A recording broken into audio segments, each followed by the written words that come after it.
All right, today we're here with Ashley Sanders, the host of Who's This?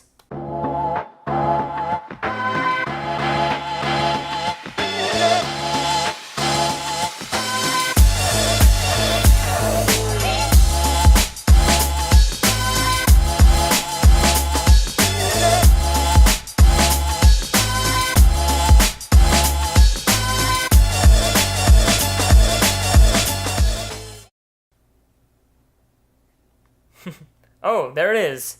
Got a flag and everything. That's pretty Yeah, man. highly professional. Well, that's how I do. I'm a classy broad. So, can you talk to me about that? Talk to the audience about Who's This?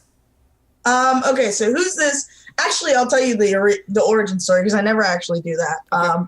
And I went to broadcasting school, and we had to do a interview based project where we had to create our own talk show. It had to have a name and everything. And I was slacking, to say the least, when it came to working.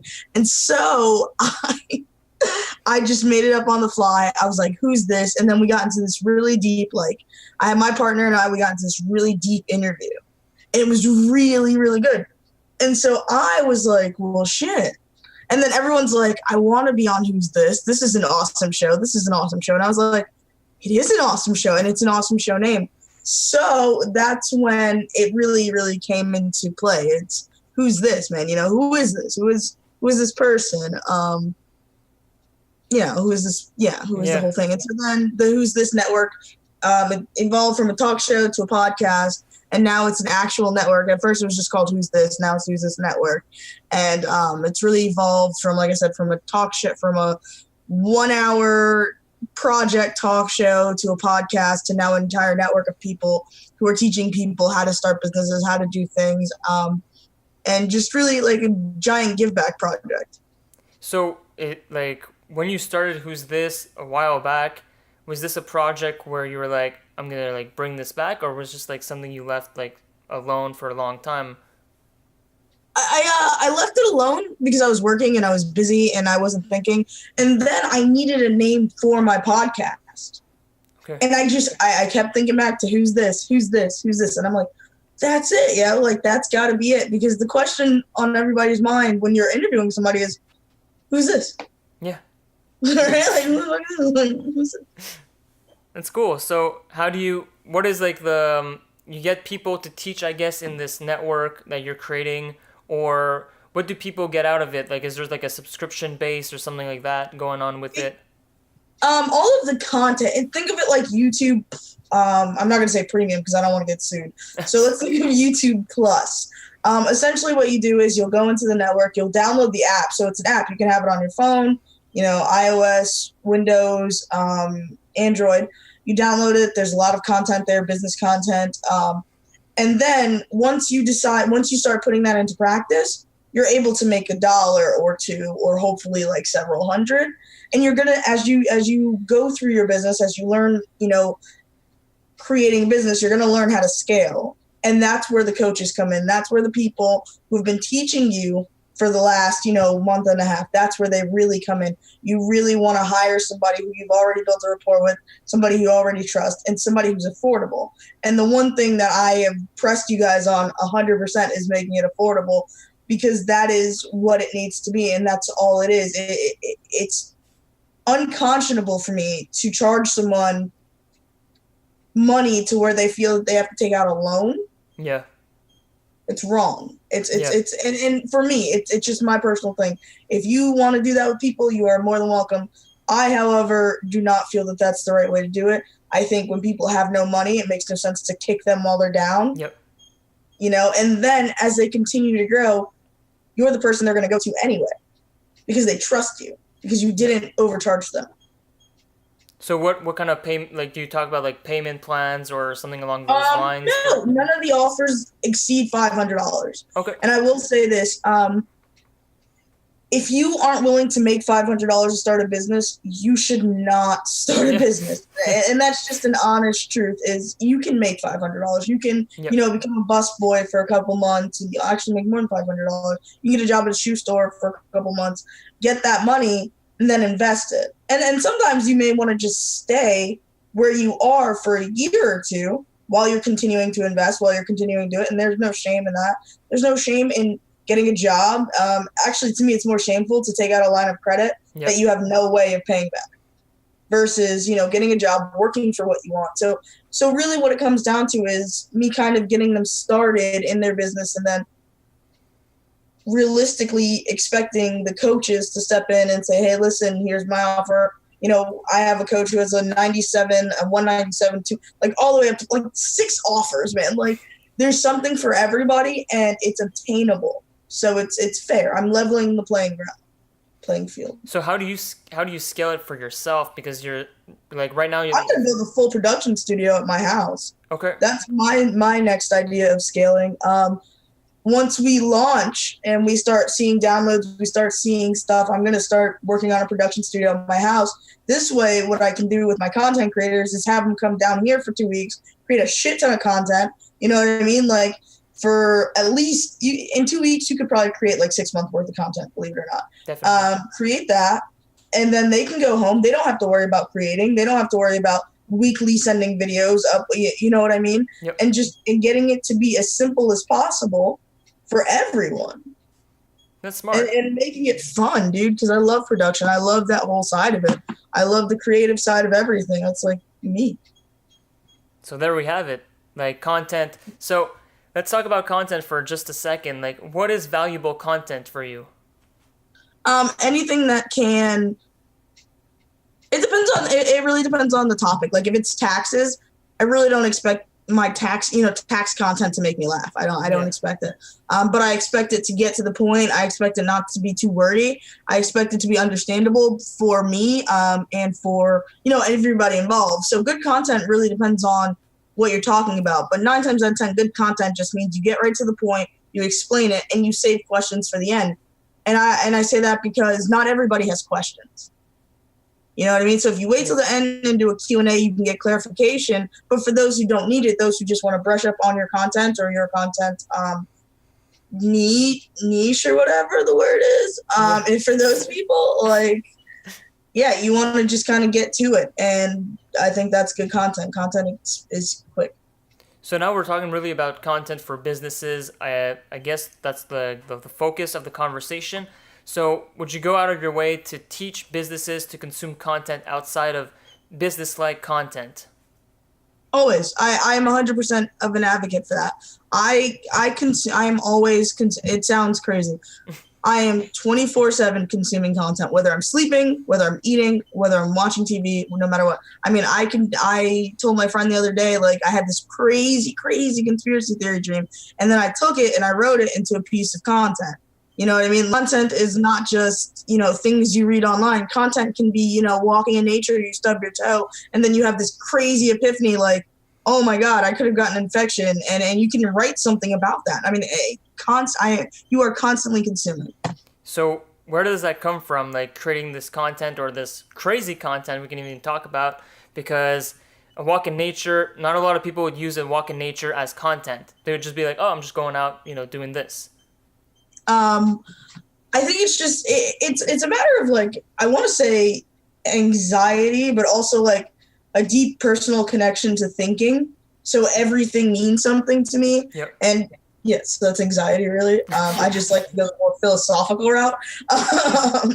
And so basically everything means something. So when you're sitting in an office room and you get up to go, throw something away, and you're thinking, is everybody looking at me? Should I have done that right now? Was this rude? Am I being rude? What am I constantly doing?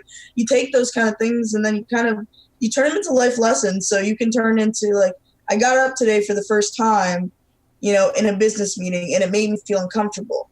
But then I realized some things aren't that important. And then you can go into an entire, spiel about why it's okay to get up and throw stuff away, and then have a CTA at the end or a call to action at the end, and you got yourself some content, man.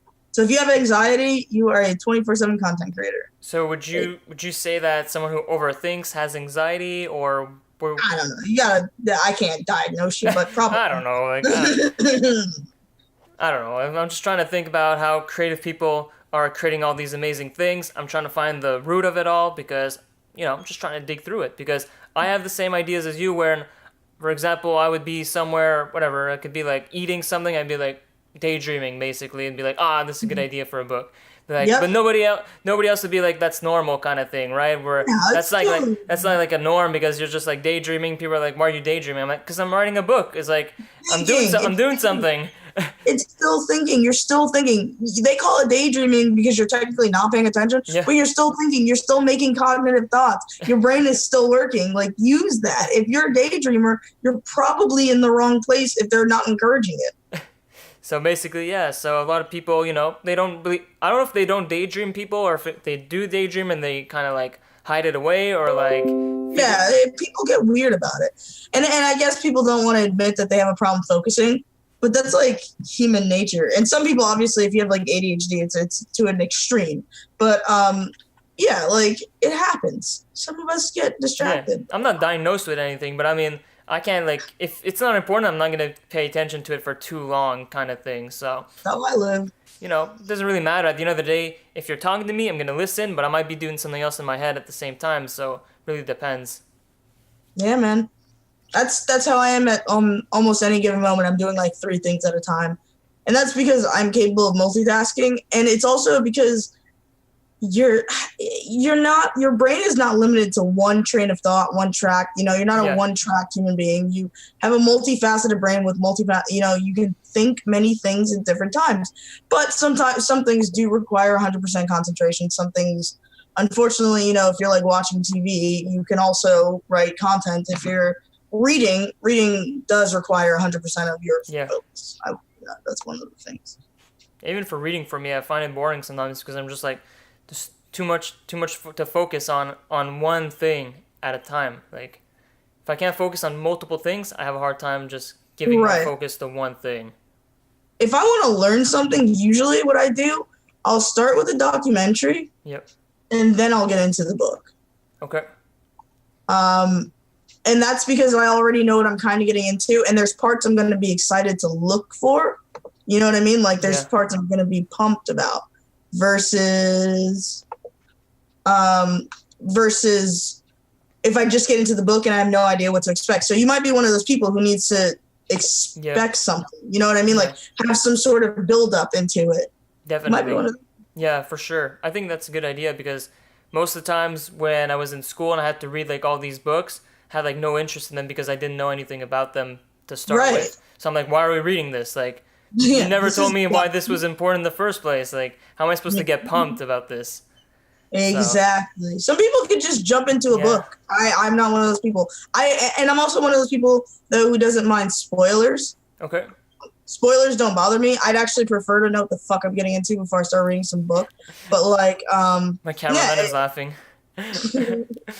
I'm just not that person. And it depends on who you are. You just have to really figure out who you are, and it'll all kind of make sense. Definitely. Like, I'd rather write the book than read it kind of thing. So it's kind of a weird Yeah, I'm thing. one of those people. I'm just like, it's boring reading, so I'm just going to write it. Right? So I'm just like, yeah. So let's talk about the studio you're going to be making in Florida, right? So you're going to build a Yeah. studio in your house, I believe. Like in the back of my house. I have a shed Okay. that's full of a bunch of shit right now, Okay. but I'm gonna get rid of it eventually. Um, So what does that look like? You're going to just like invest in like this studio without knowing if people want to go there or Yep. okay. So But it's also South Florida. Like there's like a catch-22. Like you get to spend time in South Florida, which is beautiful. And if you live in like where you live in like Canada and you Yep. get like a 2-week vacation, that you would obviously have to pay for because I'm not Yeah. building. yeah, because but, you're not flying people into your studio. That's okay. Yeah, you get a place to stay. You come to South Florida. I show you a good time in Florida. We get ratchet a little bit. We have some good times, and it's like a vacation. But the only con to your vacation is that you have to produce content. But do you only make the content in the studio, or you have different spots? Hell yeah, you're making the content in the studio. That's the point of the studio, man. Yeah, You get, but, like, I mean, you have such like beautiful trees over there. You have palm trees, I so do. maybe you can have videos with palm trees. I don't have palm trees in Montreal, No. so you guys don't have. Yeah. Do you have trees like maple trees, right? Yeah. yeah, I imagine. yes. But I mean, it can be like you get palm trees in your videos. could have more benefits to having videos in Florida than having maybe videos in the snow or something like that. Yeah. And No. I definitely have a hammock, so I would like to create some content with the hammock and like you know what I mean? But it's just I have the space and it's like such an enticing way. Like, would you like to come down here and create content? I have a studio, come through, you know, and people may or may not take it. But the people who do will be so thankful because it gives them the opportunity to do something different than what they've been doing. Some people get stuck where they are, you know what I mean? And I just think it'd be dope. How do you keep your focus on your passions? It's the only thing I care about. Okay. So, no, but I mean, there's like so many different things nowadays, online, offline, so many opportunities people call them, and like, you know, do this, do that, and then you're just. Oh yeah. I don't listen to people's shit. I do what I want in the sense of business, but at the same time, I know what I'm good at and I know what I'm bad at, and there's just things I can't do, and if it's not in my scope, I literally, I won't do it. So, what are the things that you're good at and bad at then? Just, you know. Oh, I'm really bad at like science Okay. and like like I'm just a creative person, but I'm also really bad at music and drawing. I can't draw to save my life. Okay. I'm really good at thinking. Like I can think very well, which sounds weird, but it's a skill, believe it or not. Like I can think No. full, complete Yeah. thoughts. And I'm very good at writing and wordplay and all that stuff. And like, so that's what I do. I write. I do all the creative stuff when it comes to writing. Really good at video editing because I have a good eye for that. And ultimately, I'm really good at like communicating with people. Like I'm really good at networking too. Okay, cool. So, how do you monetize writing and networking with people? Writing, I don't. Writing, I used to do like freelance stuff for people, but Okay. now I just write for fun. Yeah, that's cool. Networking, I don't really feel is like something I should monetize, but I also am able to, connect with people and create things like Who's This Network and create content and ask them to help me. You know what I mean? Like I'm able to approach people because I am pretty funny and I can help people out and I can make them laugh and whatever. And they can get on board with my message. And it's easier for me to be able to present a message to somebody than it is for a lot of people because a lot of people don't understand the concept of actually building a rapport with somebody. And it doesn't mean you have to be their best friend. It just means that you relate, you guys have stuff you relate to when it comes to each other. Okay. So, well, Who's This ever become like an event in Florida or an event in the world? Yeah, dude. Yeah. Cool. So, what does that look like? Does it look like the platform itself, or is it like an extension with Kind of, yeah. people with that are not on the platform? Oh, people that are not on the platform would attend, yes, but yeah, dude, kind of like the platform, but a little more party style. Okay. I'm a big partier. I enjoy partying. So, like a big party, open bar kind of thing, or Oh yeah, very open bar. With non-vegetarian foods. Cool. That's amazing. Like, I can even imagine it right now. I see like a big pool, huge bar in the pool actually. So it's gonna Yep. happen. It's gonna happen. It's gotta happen. I don't know how much time I got left on this earth, man, but I'm gonna get real weird with it. All right. So I want to thank you so much for being on the show. If people can reach out to you, where can they find you? You can find me on Instagram, Who's This _network. That's the one thing I'm pushing nowadays. Instagram, because that's where all our best content is going to be. Okay. If you're watching this and you can like see my name, you can friend me on Facebook. It might take a week or so. Just shoot me a message, say, hey, I saw you on Antoine's show. I liked what you said, and that's going to be awesome. So yeah, I'll definitely respond to that too. But most likely Instagram is the best place. Yep. If you guys want to collaborate on some stuff, let me know. I'm always down to collab. Are you But big come on? to me Yeah. with a plan. Like, don't just say, hey, let's collaborate. Yeah. Tell me what you do. Be Come to specific, me yeah. with a plan. Yeah. Please. So are you gonna be big on Instagram TV or I don't know yet. you don't know yet? I don't know We'll yet. find out. We'll find out. Hopefully. What does the content look like for the Instagram page for Who's This? It's actually, let me pull it up. Let's see if we can find it. It's pretty cool. We got a lot of quotes and stuff going on. Yeah. A lot of quotes going on. All right, so essentially, we have some videos, we got some quotes, we got some memes because I'm a big meme fan. I love dank stuff, so I love funny stuff. And then it's more like your regular old entrepreneurship, website. As we begin, putting out more content, more video content, we're gonna have small little snippets, kind of like the ones you do in InShot on your Facebook and stuff like that. As we do that, we will keep going. Perfect. Well, thank you so much for being on the show. We were with Ashley Sanders here on the Antoine Araldi Show. Sweet.